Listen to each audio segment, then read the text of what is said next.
The snow started falling just after noon, but by the time Cole reached the hillside sensor post, it had turned into something much worse. He pulled his scarf up over his nose and squinted through the white. The wind was loud and sharp, the kind that pushed against your chest like it was trying to send you back the way you came. Cole did not go back. He logged the atmospheric readings on his data pad with cold stiff fingers, tucked the pad under his arm and turned toward home. Home was the research outpost, a small warm set of buildings about 2 miles down the mountain trail where his mother worked. 2 miles was nothing in good weather. In this, it felt like a different world. Cole was 12, not especially tall, not especially strong. He had brown hair that was currently buried under 2 layers of hood, and the kind of face that people described as calm even when he wasn't. His mother said he had been born looking like he was thinking something through. His teacher said he was quiet. What both of them meant, without quite saying it, was that Cole did not panic. He got cold, he got tired, he got frustrated, but he did not panic. So when the trail disappeared under 6 inches of fresh snow and he could not see more than 10 feet ahead, he did not panic. He just slowed down, watched his footing and kept moving. He had been walking for about 20 minutes when he noticed the shape. It was off to the left side of the trail, half against a rock and half buried in a drift that had built up against it. Cole almost walked past it. His brain had been filing everything white and featureless, and the shape was mostly white too, pale, almost colorless, blending into the snow around it. But something made him slow down. Maybe the outline was wrong. Maybe some part of him noticed before the rest of him caught up. He stopped. He stared. It was small. Smaller than he expected given what it was. The wings were folded tight against its body, barely visible under a crust of ice that had formed along the edges. The tail was curled in, the legs tucked underneath. Every part of it was pulled inward like it was trying to take up as little space in the world as possible. A dragon hatchling. Cole stood completely still. He knew what it was immediately. He had grown up near these mountains and his mother studied alien species for a living, so he had seen pictures, read descriptions, sat through 3 separate school units on local wildlife and interspecies protocol. He knew what a dragon hatchling looked like. He also knew, with the kind of certainty that had been repeated to him enough times to stick, exactly what you were supposed to do if you ever encountered one. You did not approach. You did not make sudden movements. You backed away slowly and you reported it to the proper wildlife authorities and you let them handle it. Dragon hatchlings were protected species, yes, but they were also the young of a territorial and dangerous species, and even a small one could cause serious harm if it felt threatened. This was not a rule anyone argued with. It was just a fact like gravity. Cole stood there and looked at the hatchling and thought about all of that. The hatchling was shaking. Not small shivers, full-body tremors that moved through it in waves, the kind of shaking that happened when something had been cold for a very long time and was running out of the energy to keep fighting it. Its scales, which Cole thought should probably be brighter, were a dull and sickly pale silver. Ice had crusted along its folded wings and around the edges of its face. Its eyes were half shut. Cole counted 5 seconds. He was very deliberate about it. Then the hatchling opened its eyes. They were gold, or they had been gold once and would be gold again if given the chance. Right now they were the dim, exhausted version of gold, the color of something that had almost stopped trying. They found Cole's face with what looked like enormous effort and they stayed there. The hatchling made a sound. It was quiet, nearly swallowed by the wind. Cole had to lean forward slightly to catch it. It was not a hiss. It was not the warning sound he had been taught to listen for, the low thrumming growl that meant back away now. It was something much smaller than that. Something that had no name in any field guide he had ever read, because field guides did not tend to cover sounds like this one. It was the sound of something asking. Cole felt it land somewhere in his chest, below thinking, below decision-making, in some older and more immediate place. His hands were already moving before his brain had formally agreed to anything. He pulled off his outer jacket. It was the good one, insulated, waterproof, the one his mother had bought specifically for mountain weather because she worried about him even when she pretended she didn't. He shook the snow off it and crouched down slowly, moving carefully the way you moved around something frightened, making himself smaller than he was. The hatchling watched him. It did not move away. It did not have the energy to move away maybe, but Cole chose to believe it was something more than that. He chose to believe the small sound it had made was still hanging in the air between them. He got the jacket open and eased it around the hatchling as gently as he could. The little creature flinched at the first touch, a sharp, jerky movement that made Cole's heart jump, but then went still. Cole kept his hand steady. He wrapped the jacket carefully, tucking it in around the folded wings, around the curled tail, trying to hold the warmth in without squeezing. The hatchling was cold in a way that went right through the fabric and into Cole's palms. Colder than it should have been. Colder than was good. Cole slid one arm underneath and lifted. The hatchling was heavier than it looked, dense the way animals sometimes were, all muscle and bone packed into a small frame. Cole adjusted his grip and stood carefully, getting his balance back under him. The wind pushed hard from the left and he turned his shoulder into it. Then he started walking.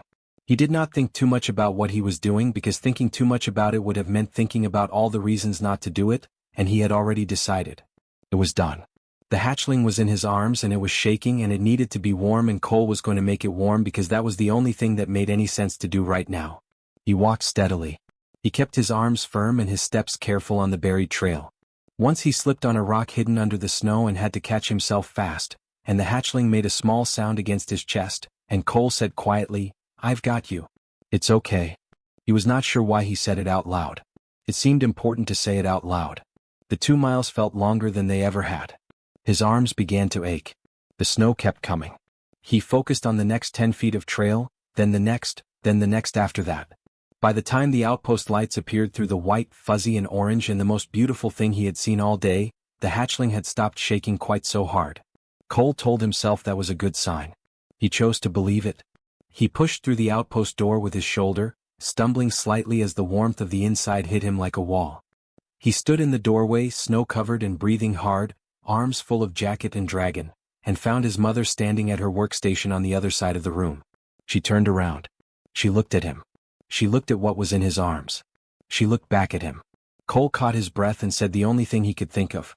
He was in the snow. He was going to die. His mother was quiet for one long moment.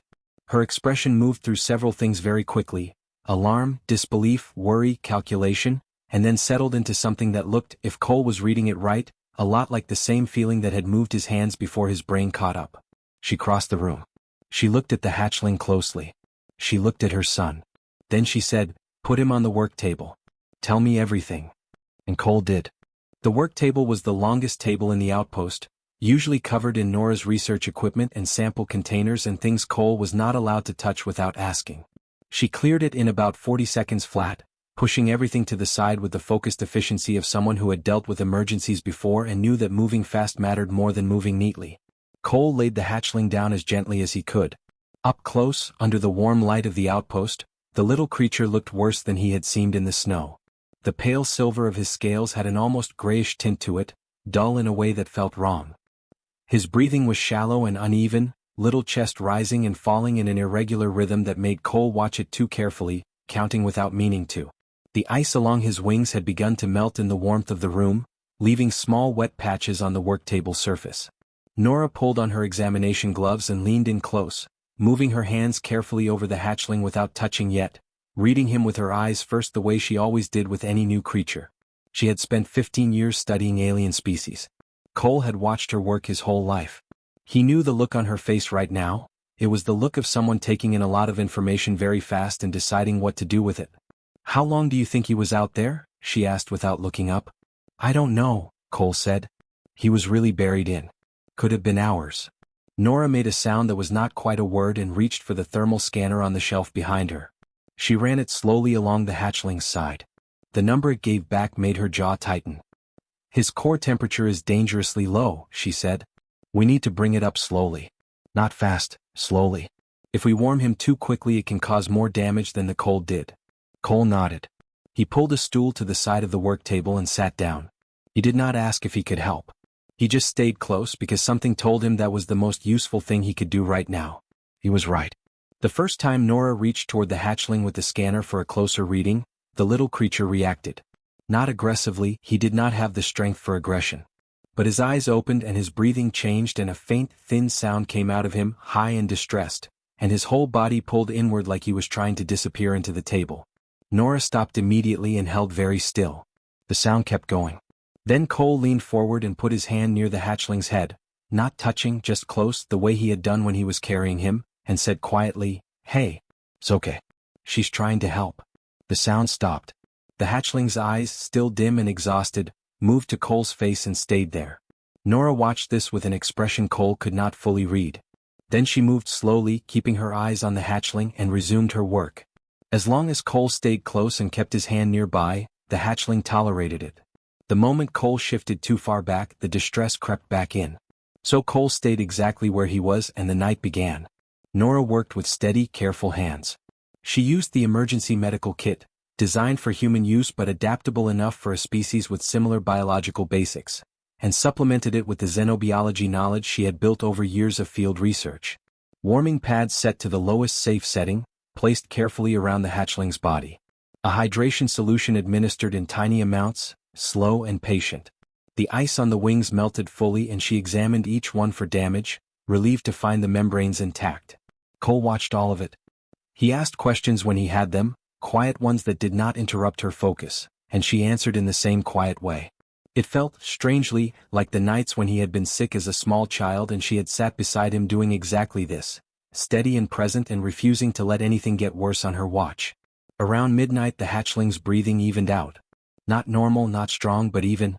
Consistent. Nora checked the thermal scanner again and the number was better, moving in the right direction. She sat back and let out a long breath. "He's stable," she said. "For now." Cole felt something loosen in his chest that he had not realized was tight. It was in the quieter hour after that, while Nora was running the hatchling scale markings through the Union Species database, that Cole started calling him Ash. Not out loud at first, just in his head. The name had appeared somewhere during the night, probably around the moment he noticed that the dull pale silver of the hatchling scales was not just pale, it had faint blue underneath it, the kind of color that reminded him of ash that still had something alive in it. It felt right. He did not announce it. He just held on to it quietly. Nora found the match in the database while Cole was refilling the warming pad against Ash's side. She went still in a particular way, the way she went still when something was serious. Cole looked over. "Veilthorn clan," she said. Cole knew the name. Everyone in the mountain regions knew the name. One of the oldest dragon clans on the continent, famously isolationist, famously proud. They did not interact with humans. They did not interact with much of anyone. Their territory markers were respected without question because the alternative was not a conversation anyone wanted to have. "Is that bad?" Cole asked. "It means we have to contact them," Nora said. "We're required to legally. A hatchling with active clan markings, we have to report it and give them the chance to claim him." She composed the message carefully. Cole read it over her shoulder. It was formal and respectful, explaining what had happened, the storm, the condition the hatchling had been found in, the steps they had taken to stabilize him. She included the scale marking data so there would be no question of identification. She sent it and they both sat back and waited. The reply came in less than an hour. That was the first surprise. An isolationist clan that never talked to anyone had responded to a message from a human researcher in under an hour, in the middle of the night.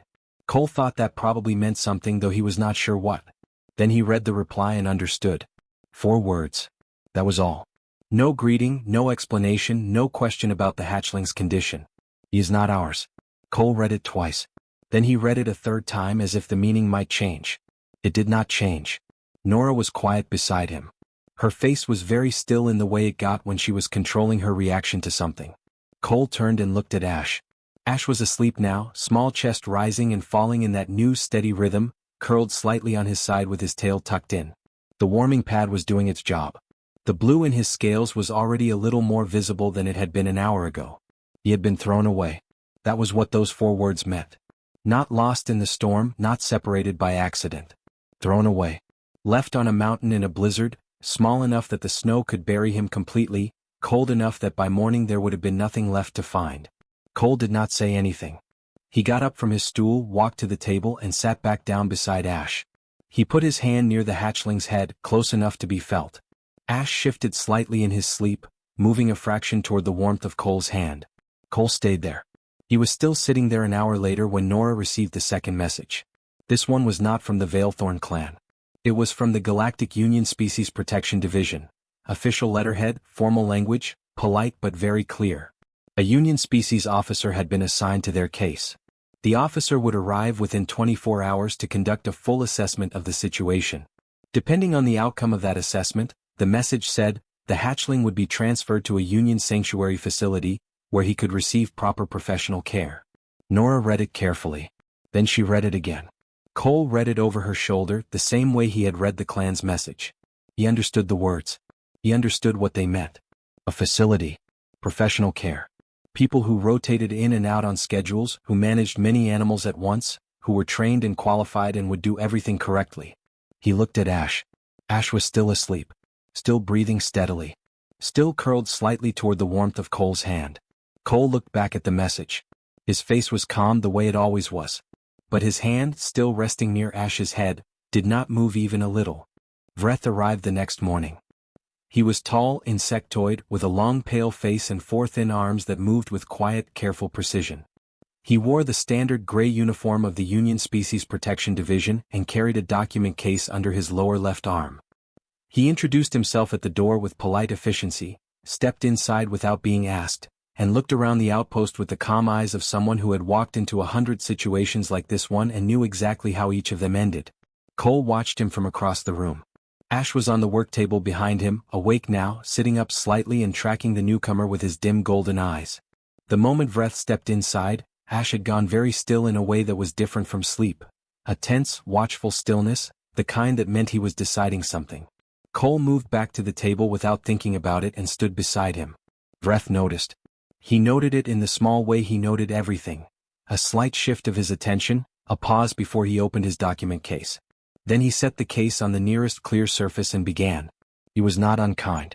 Cole would think about that later and give him credit for it. Vreth explained everything clearly and without talking down to either of them. He explained that under Galactic Union Species Protection Code, any hatchling found without active clan custody defaulted to Union care. He explained that Union sanctuary facilities were clean, temperature-controlled environments staffed by trained professionals. He explained that the hatchling would receive proper nutrition, proper medical monitoring, species-appropriate habitat conditions. He said all of this in the tone of someone describing a good outcome. Cole waited until he finished. Then he asked, "Will there be anyone there who stays with him? Not someone who rotates. Someone who is just there all the time, who knows him." Vreth paused. It was a small pause, barely noticeable, but Cole noticed it. Vreth explained that sanctuary staff operated on standard rotation cycles, typically 30 days per assignment. Continuous individual bonds between staff and individual animals were considered non-optimal in regulated care environments. It introduced variables that were difficult to manage at scale. Cole nodded slowly. Then he asked his second question. What happens to hatchlings in those facilities? Long term. What are the survival numbers past year 3? This pause was longer. Vreth set down the paper he had been holding. He looked at Cole for a moment with an expression that was hard to read on a face built differently from a human one. Then he spoke carefully, in the measured language of someone who had rehearsed how to say a difficult thing without saying it too directly. The numbers were not good. He did not say that plainly. He said that dragon hatchlings presented certain developmental challenges in regulated care environments. He said that outcomes varied based on individual resilience factors. He said that the division was continuously working to improve care protocols. Cole said, "What is the condition called? When they don't make it?" Vreth looked at him. "Severance sickness." "What is it?" Vreth was quiet for a moment. Then he explained, still careful, still measured, that dragon hatchlings were among the most bond-dependent species in the Union's registry.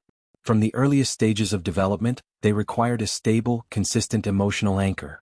A presence that was known, that was reliable, that did not change. Without that anchor, something in them simply began to fail. Not from physical neglect.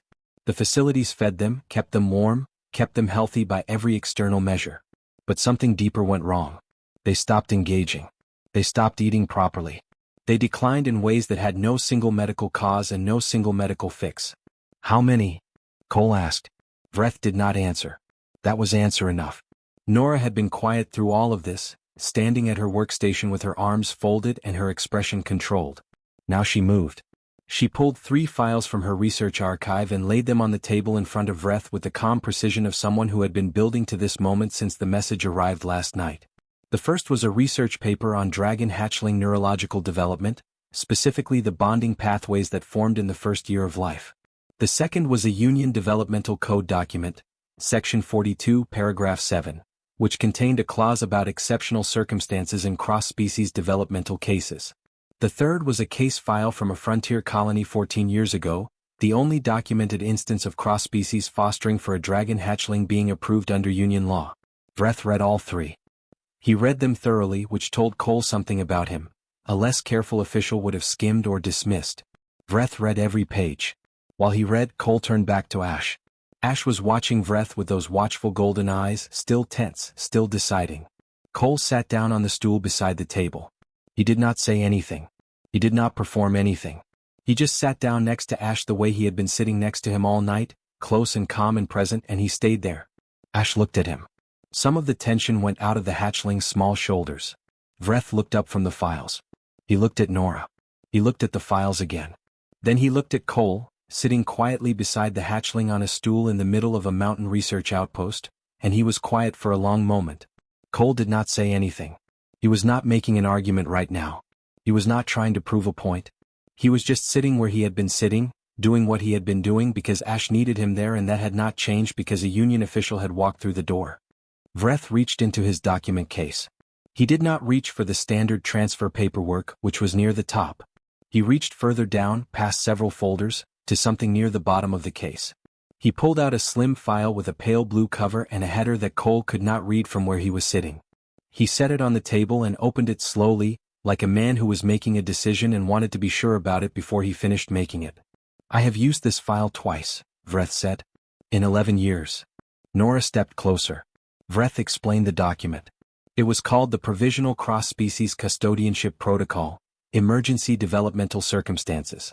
It was designed for exactly the kind of situation that regulations had not quite anticipated, cases where standard procedure would produce a worse outcome than the irregular alternative in front of you. It required documentation. It required an assigned observer. It required a measurable standard of developmental progress within a defined period. And it required the reviewing officer to sign his name to the judgment that the irregular situation was better than the standard one. That was the part that made most officers put the file back near the bottom of the case. Vreth looked at Cole one more time. Cole looked back. He was not pleading. He was not performing urgency or desperation. He was just a 12-year-old boy sitting next to a sick hatchling at 7 in the morning, steady and calm, having apparently decided somewhere along the way that this was where he was supposed to be and that nothing that had happened since had changed his mind about that. Vreth picked up his pen. 60 days, he said. The hatchling remains here under provisional custodianship. I will assign a junior observer to document developmental progress. At the end of 60 days, the documentation will be reviewed at a full custodianship hearing. He looked at Nora. If the developmental indicators are strong, the hearing will rule in your favor. If they are not, the transfer proceeds. Those are the terms. Nora said, "Understood." Vreth looked at Cole. "Do you understand what this means? 60 days is not permanent. This is a trial, not a decision." Cole said, "I understand." He understood. 60 days to prove what already felt like the most obvious thing in the world. 60 days to show on paper what had already happened in a snowstorm on a mountain trail when a boy made a choice that no field guide had prepared him for. Vreth signed the document. He made 2 copies, one for his case file, one for Nora. He told them the observer would arrive within 48 hours. He gave them a contact number for questions. Then he closed his document case, picked it up, and walked toward the door with the same calm efficiency he had arrived with. At the door he paused. He looked back at Ash, who was now leaning very slightly against Cole's arm, the tension finally gone out of him completely. Vreth did not say anything else. He just nodded once, the way people nodded when something confirmed what they had already suspected, and walked out into the cold morning. Cole let out a breath. Ash pushed his small head against Cole's arm and made a low, quiet sound. 60 days. Cole put his hand gently on Ash's side and felt the steady rhythm of his breathing, stronger now than it had been last night, and thought, 60 days would be enough. Not because he could prove it. Because it was already true. And true things, given enough time and enough light, had a way of becoming visible even to people carrying document cases. He stayed where he was. The morning came in through the outpost windows, pale and cold and clear after the storm. Ash fell asleep against his arm. Pip arrived 2 days after Vreth left. He was young, at least by the standards of his species. A small amphibian alien with wide pale eyes and smooth greenish skin that shifted slightly in color depending on his mood, the way some creatures flushed or went pale. He carried an observation kit twice the size of his own torso and introduced himself at the door with a formality that suggested he had practiced the introduction several times before delivering it. His full title was Junior Developmental Observer, Union Species Protection Division, 3rd grade. He asked them to call him Pip. He said this also formally, like it was part of the introduction he had practiced. Cole said, "Okay, Pip." Pip's skin shifted a slightly warmer color just briefly before going back to neutral. He stepped inside and got to work. The first thing Pip did was set up his monitoring equipment in the corner of the main room, a small array of sensors and recording devices that would track Ash's physical development, behavioral patterns, and stress indicators around the clock. He explained each piece of equipment in careful detail, using precise technical language, and then wrote everything down in a field notebook with handwriting so small and neat it looked like it had been printed. Cole watched him set up and thought that Pip was probably very good at his job and also probably very lonely at it. Ash watched Pip from the work table with suspicious golden eyes and did not move closer. The first week was careful and quiet. Pip observed. Cole did what he had been doing since the night of the storm. He stayed close to Ash, kept his routines consistent, talked to him in the low easy voice that Ash had learned meant safe. Nora continued her research work and kept one eye on both of them. Ash ate on the third day. Really ate, not the small reluctant amounts he had managed while he was still too weak to care much either way, but a proper meal, finishing everything Cole put in front of him and looking for more. Cole gave him more. Pip wrote something in his notebook without looking up, but his skin went that warm color again briefly. By the end of the first week, Ash's scales had begun to change. It was subtle at first, easy to miss if you were not looking for it, but Cole was always looking. The gray-pale tone that had worried him since the mountain trail was fading, pulling back like cloud cover clearing, and underneath it the silver was getting richer, deeper, taking on the blue undertone that Cole had first noticed on that long first night. Not sickly pale anymore. Something else. Something that looked like health. Pip measured it. He had a tool for measuring scale pigmentation and he used it every morning with careful precision and wrote the numbers down. On day 9 he looked at his numbers from day 1 and then looked at Ash and then looked at his numbers again. He came to find Cole in the kitchen. "I have observed 15 hatchling cases," Pip said in his formal way. "This rate of recovery is not consistent with any of them." Cole poured himself a cup of water. "Is that good?" "It is extraordinary," Pip said. And then, like he had not meant to say that last word quite so plainly, he went back to his corner and wrote in his notebook for a long time. Ash began to explore. This was new. In the first days he had stayed close to Cole and close to the work table, cautious about the space around him, testing it in small careful increments. But somewhere around day 12 he decided the outpost was his to investigate, and he investigated it thoroughly. He nosed into every corner. He climbed onto shelves and knocked things off them, watching them fall with intense scientific interest. He discovered that the gap behind Nora's equipment cabinet was exactly large enough for him to squeeze into and exactly uncomfortable enough to make Cole spend 20 minutes coaxing him back out, which he found very funny in whatever way hatchlings found things funny.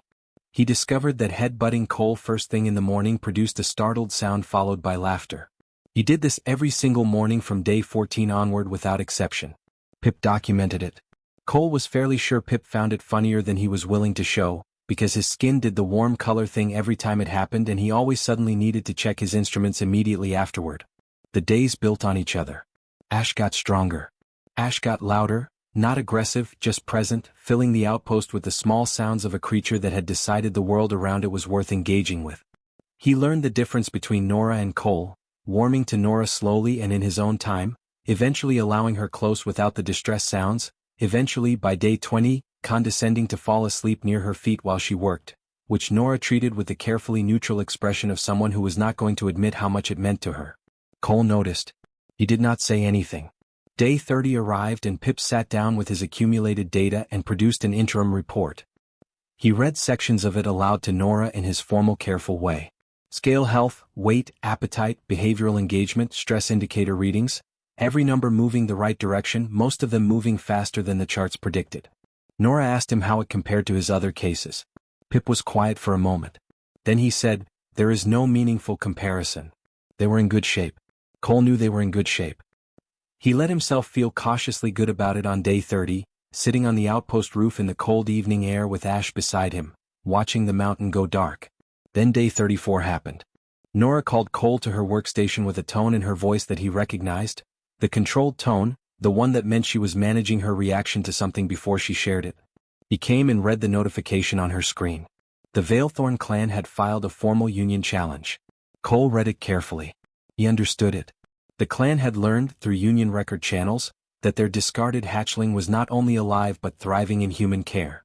Thriving in human care was a problem for them, not because they wanted Ash, they had made that clear enough in 4 words, but because a hatchling they had thrown away doing well made them look careless. It reflected badly on the clan's judgment. It was politically inconvenient. So they had filed a challenge to transfer Ash to a distant Veilthorn subclan, a group willing to take him not out of care but out of appearances. They dressed it in the language of heritage and bloodline continuity and species-appropriate development, but underneath the careful language it was something much smaller and much colder than that. Cole looked at the second part of the notification. The 60-day provisional period had been superseded by the clan challenge. A custodianship hearing had been scheduled. In 10 days. Not 60. 10. He stood at the workstation and was very still for a moment. Nora watched him. He could feel her watching him, waiting to see how he took it. He took it the way he took most hard things. He went quiet, worked through it somewhere behind his calm face, and then he nodded once and went back to Ash. The days got heavier after that. Pip received official notification of the accelerated hearing and spent a full day preparing documentation. Nora pulled out her research files and began building her case with focused intensity. The outpost felt smaller, the way spaces felt smaller when something important was pressing in on them from outside. Cole did not change what he did. He got up every morning, he cared for Ash, he stayed close, he kept the routine that Ash had come to count on. If anything, he was more consistent than before, more deliberate about each small thing because each small thing was what this was all built on, and he was not going to let the weight of what was coming knock any of it loose. On the 9th night, the last night before they had to leave for the Union Regional Court, Cole was sitting on his bunk in the dark, not sleeping, thinking the kind of circular worried thoughts that come at night and ignore instructions to stop. Ash climbed up beside him. This was not unusual. Ash slept near Cole most nights now, curled at the foot of the bunk or pressed against his side. Cole shifted to make room for him without thinking about it, but this time Ash did not curl up and settle. He moved closer, slow and deliberate, and placed one small clawed hand flat against Cole's chest, directly over his heart. He held it there. Cole looked down at him, confused, and Ash looked back up with those gold eyes that had come so far from that dim and almost gone look on the mountain trail. Then Ash made a sound. It was low and careful and shaped like he had been practicing it. Not a comfort sound, not a distress sound. Something with intention behind it, something that was trying to be a specific thing. Pip's translation unit, sitting on the desk across the room, clicked quietly as it processed. Cole looked over at it. The screen read, Designation Vocalization. Preverbal Naming Behavior. Subject has assigned a name sound to primary caregiver. Cole read it twice. Ash had named him. Not a word in any language Cole would ever be able to pronounce or write down. But a sound that meant Cole, specifically only Cole, a sound Ash had made up himself out of whatever hatchlings used when they decided someone was theirs. Cole sat in the dark for a long time with Ash's small claw resting over his heart. Tomorrow there would be a courtroom and a clan elder and union judges and all the weight of law and politics pressing down on something that had started in a snowstorm with a boy making a simple choice. But tonight there was just this. Cole put his hand gently over Ash's and stayed very still, and outside the mountain was quiet, and the night was clear, and in the morning they would go face whatever came next. The Union Regional Court was the largest building Cole had ever been inside. It was built the way important buildings were built when many different species had to use them, enormous, with ceilings so high they disappeared into shadow, corridors wide enough for creatures far bigger than any human, and a coldness that had nothing to do with temperature and everything to do with the kind of place it was. A place where decisions got made. A place where the weight of law sat in the walls and the floors and the long rows of seating that curved around the central platform like the inside of a bowl. Cole walked in with Nora on one side and Pip on the other, and Ash pressed against his left leg so firmly that Cole could feel every step the hatchling took through the contact. Ash had grown in the 34 days since they started. Not huge, not yet, but noticeably bigger than the half-buried shape in the snowdrift. Broader across the shoulders, steadier on his feet, his silver-blue scales catching the court's artificial light in a way that made them look almost luminous. He looked like a creature that had been given something it needed and had used it well. He stayed against Cole's leg and did not look away from the room in front of them. The seating was already partially filled. Representatives of several species, officials, observers, legal staff. Cole did not look at them too long. He looked at the front of the room where the judge's bench curved in a high arc above the central platform, and at the delegation table on the left side where the Veilthorn clan had already seated themselves. Dusk Speaker Orin was immediately obvious. He was old, for a dragon, large and dark-scaled, with the kind of stillness that came not from calm but from long practice at appearing calm. He wore formal clan markings along his jaw and neck, deep amber against dark gray, and he sat with the straight-backed ease of someone completely comfortable in rooms like this one. He had done this before. Everything about him said so. He did not look at Ash. Cole noticed that. Oren did not look at Ash once while they were getting settled. Not from oversight. Deliberately. Like Ash was not a creature in the room but a subject in a document, a case reference, something that did not require the acknowledgement of eye contact. Cole felt something quiet and steady move through him. He sat down at their table and Ash pressed in close beside him, and Cole put one hand down where Ash could feel it without making it obvious, and he waited. The lead judge called the session to order. There were 3 judges, one human, one a tall feathered species Cole did not know the name of, one a heavy-set gray-skinned alien who had the look of someone who had presided over 1,000 hearings and found all of them equally serious. They sat above the platform in their high-curved bench and the room went quiet in the specific way rooms went quiet when authority settled into them. Oren spoke first. He was very good. Cole had expected competence and he got more than that. Oren was smooth and precise and structured, moving through his argument the way someone moved through familiar terrain, never hesitating, never reaching for a word. He spoke about clan rights and the legal weight they carried in Union interspecies code. He spoke about bloodline continuity and the importance of species-appropriate development for dragon hatchlings. He spoke about the cultural significance of clan heritage and the long-term harm of removing a dragon from knowledge of his own kind. He spoke about the impropriety of custodianship being held by a child, not cruelly, just factually, in the tone of someone pointing out an obvious structural problem. A 12-year-old human had no standing, no training, no institutional framework. Whatever bond appeared to exist was the natural response of a vulnerable hatchling to the first consistent presence it encountered, proximity attachment, not genuine developmental support. It would fade. It would need to be replaced with something appropriate. The subclan was prepared to provide that. He finished cleanly with a slight incline of his head toward the judges and sat back. The judges made notes. Their faces were neutral. Cole watched them and could not read anything useful in their expressions. Nora went next. She laid her case out with everything she had. The recovery data, the scale pigmentation charts, the weight and appetite progression, the behavioral engagement scores that Pip had documented every single day with his small neat handwriting. She cited the research papers she had shown Vreth. She referenced Section 42 of the Union Developmental Code. She presented Pip's interim report and walked through its findings point by point in the clear, precise voice of someone who had spent 15 years making science legible to people who needed to be convinced by it. It was strong.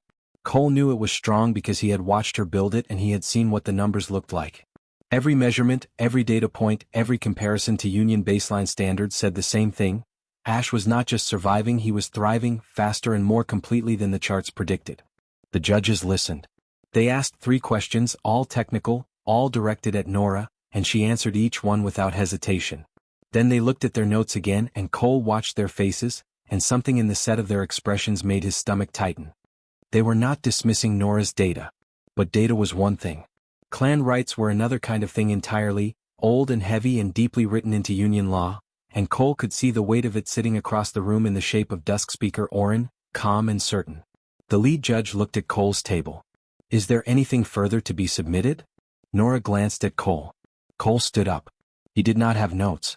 He did not have charts or legal references or anything in his hands at all. He stood up in the large cold courtroom in front of the 3 judges and the Veilthorn delegation and all the watching faces in the curved seats, and he was just a 12-year-old boy in slightly too formal clothes that his mother had made him wear for the occasion, and for one moment he felt every inch of how small he was in this room. Then he thought about the snowdrift. He thought about the sound Ash had made.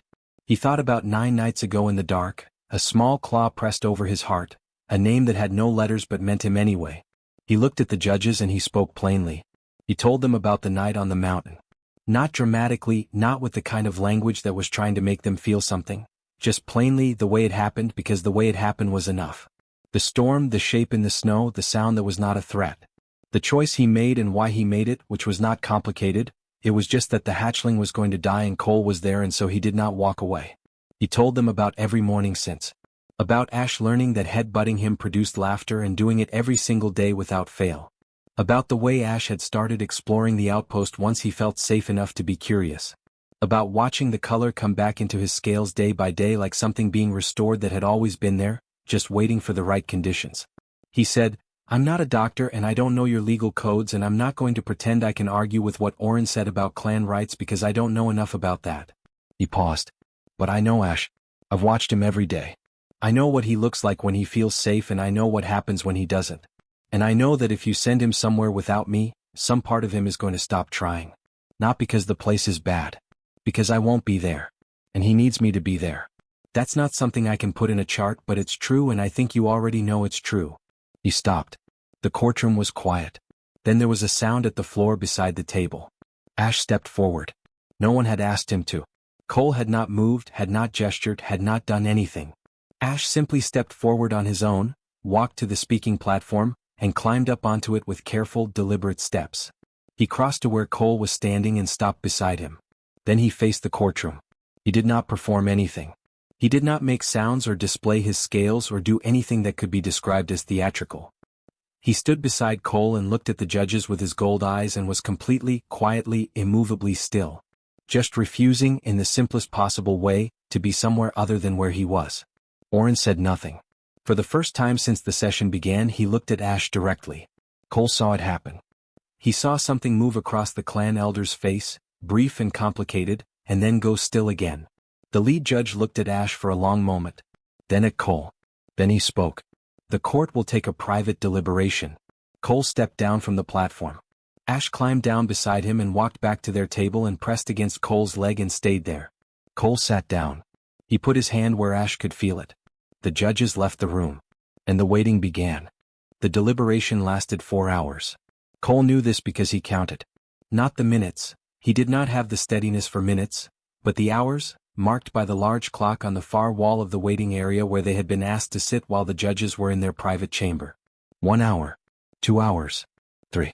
Pip sat beside him with his observation kit on his knees and did not write in his notebook, which was how Cole knew Pip was more worried than he was showing. Pip always wrote in his notebook. When Pip was not writing, something was taking up the space in him that writing usually occupied. Nora sat on Cole's other side. She had her hands folded in her lap and her eyes on the middle distance and the controlled expression on her face that meant she was managing something privately. Once, without looking at him, she put her hand over his briefly and then took it back. Cole understood. Ash did not sit. He stood pressed against Cole's leg and did not move for 4 hours, and Cole kept his hand resting on Ash's back, and they held each other steady in the way they had learned to do without discussing it. The Valethorn delegation was in a separate waiting area. Cole did not see them. He was glad about that. When the court officer came to tell them the judges had returned, Cole stood up and felt the 4 hours in his legs. He straightened his jacket. He looked down at Ash, who looked back up at him with gold eyes that were steady and bright and nothing like the dim, exhausted eyes in the snowdrift. Whatever happened next, Cole thought this had already happened. Ash was already here. Already this. Nobody could go back and unmake the last 34 days. He walked back into the courtroom. The room was fuller than before. Word had moved, the way word moved in official buildings when something worth watching was about to be decided. The curved seats held more bodies now, more species, more quiet faces turned toward the judge's bench. The 3 judges came in and sat. The lead judge looked at his papers, then at the room, and then he spoke. The ruling was read in formal union legal language, the kind with long sentences and specific code references, but the meaning inside it was plain enough. Cole heard the words custodianship granted, and everything after that came in slowly, like sound through water, while something very large and very quiet moved through his chest. Custodianship granted to Cole Voss, minor, under legal guardianship of Dr. Nora Voss. Union developmental observation to continue under junior observer Pip for a period of 2 years. All conditions of the provisional cross-species custodianship protocol to be formally dissolved and replaced by full custodianship standing, effective immediately. The Valethorn clan's challenge was denied. The lead judge read the attached censure in the same level voice he had used for everything else, which somehow made it land harder. The abandonment of a hatchling without documented cause constituted a violation of Union Hatchling Protection Codes, Section 19, Paragraph 3. The Valethorn clan was formally censured and the record would stand in the Union Registry. Cole looked across the room. Dusk Speaker Orin sat very still. He did not look at Cole and he did not look at Ash. His face was composed and unreadable. After a moment he stood, gathered his delegation with a slight movement, and walked out of the courtroom without speaking to anyone. Cole watched him go. He did not feel triumph about it. He felt something quieter than that, something that was mostly just relief that it was over and sadness somewhere underneath, that any of it had needed to happen at all. A hatchling had been thrown into a snowstorm. The clan that threw him was leaving a courtroom with a censure on their record. That was not a victory. That was just what happened when something wrong got corrected. Ash pressed against his leg and made a low sound. Cole put his hand on him and let the rest of it go. Nora was beside him then, and she was not using her controlled expression anymore. Cole looked at her and she looked at him and she pulled him into a hug that lasted longer than her usual hugs, which were already not short. He let her. Ash pressed against both of them and made the sound again, the content one, the one that meant everything was where it was supposed to be. Pip was standing a few feet away when they separated. He was writing in his notebook. Of course he was. His skin was doing the warm color thing and he was writing very intently and did not look up when Cole looked at him. Cole decided to let him have that. The weeks after the ruling were quieter than the weeks before it, which was exactly what Cole needed and exactly what Ash needed and probably what all of them needed. The weight that had been pressing on the outpost from outside lifted and the space felt like itself again, warm and a little cluttered and full of the sounds of Nora working and Ash investigating things he was not supposed to investigate. Pip stayed for his 2-year assignment and stopped being formal somewhere around month 2. He still used precise language and still wrote everything down, but he started eating dinner with them and asking Cole questions about humans with the undisguised curiosity he had been trying to manage since he arrived. Cole answered all of them honestly, even the strange ones. Pip wrote down all the answers. Cole thought one day that Pip probably knew more about humans than most of his own kind did, and Pip said that was entirely possible and wrote that down too. Ash grew. Not slowly, he grew the way things grew when they had been held back and then given what they needed, with a speed that made Cole feel like he was watching it happen in real time. Bigger and stronger and louder, filling more of the room, taking up more of the roof when they sat out in the evenings, his silver blue scales deepening into something rich and layered that shifted color slightly in different lights, the way good things were more complex up close than from a distance. He learned things. He learned the outpost routines as well as any of them knew them. He learned that Nora's research equipment was not for climbing on, after the incident that neither Nora nor Cole spoke about in full sentences anymore. He learned that Pip's observation instruments made interesting sounds if you breathed on them, and he tested this regularly as a form of entertainment. He learned that snow, which had nearly killed him, was also very good for sliding down if the slope was right, and he communicated this discovery to Cole with the kind of urgent enthusiasm that required immediate field verification. Cole field verified it. It was a good slope. Pip's official final report was submitted at the end of the 2-year observation period. It was thorough and precise and full of data charts that said, in the language of numbers, what everyone in the outpost already knew. Ash was healthy. Ash was thriving. Ash was developing on a trajectory that exceeded every standard the Union had for hatchlings of his age, which itself exceeded every case in Pip's personal experience. The last paragraph of the report was different from the rest of it. It was shorter and it did not have data charts. Cole read it when Pip showed him the final version, sitting at the kitchen table on Pip's last evening before his reassignment. It said, "Subject hatchling shows full developmental recovery and 0 indicators of severance sickness across the full observation period. Primary caregiver is a human child with no formal training in interspecies development.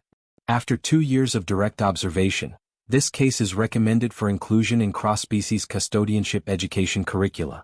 Some things cannot be measured on intake forms. They can only be witnessed." Cole read it twice. He looked at Pip. Pip was looking at his notebook and his skin was very warm and he did not look up. "Thank you," Cole said. Pip wrote something down. "It is an accurate summary," he said in his precise way and closed his notebook. He left the next morning. Cole and Ash stood at the outpost door and watched his transport disappear down the mountain road, and Cole felt the particular kind of missing that came from someone becoming part of your daily life and then not being there anymore. He thought Pip probably felt it too, in whatever way Pip felt things, which Cole had come to understand was more than Pip usually showed. The seasons turned. The mountain went through its changes, the heavy snows and the slow thaws and the brief, bright summers where the peaks showed their actual color under the light. Cole turned 13, then 14. He grew. Ash grew faster. On a clear night in the autumn of Cole's 14th year, they were on the outpost roof together. This was a regular thing now, something that had started without being decided, the way the best habits started. After dinner, when the work was done and the outpost was quiet, they came up here and sat under the sky. Ash was large enough now that when he settled beside Cole his wing came up naturally on Cole's left side, half extended, blocking the wind without either of them mentioning it. Cole leaned back against him the way you leaned against something solid and reliable and present, and looked up at the stars spread across the dark mountain sky. He thought about the snowdrift. He thought about a small pale shape and dim gold eyes and a sound that asked without words. He thought about all the rooms and the paperwork and the long waiting and the moment in the courtroom when Ash had simply walked up and stood beside him because that was where Ash was going to be and no law had been written yet that could make that untrue. Ash made a low sound beside him. The good sound. The everything is where it belongs sound. Cole put his hand on Ash's side and felt the slow steady rhythm of his breathing, warm and deep and strong, and looked up at the stars and did not say anything. He did not need to. Neither of them had been ready for what followed that night on the mountain. But then, the best things in any life rarely sent a warning ahead of themselves. They just arrived, half buried in the snow, and waited to see what you would do. Cole had taken off his jacket. That was all. That was the whole of it. And everything that mattered had grown from that one small choice, the way impossible things sometimes did, quietly and then all at once and then forever.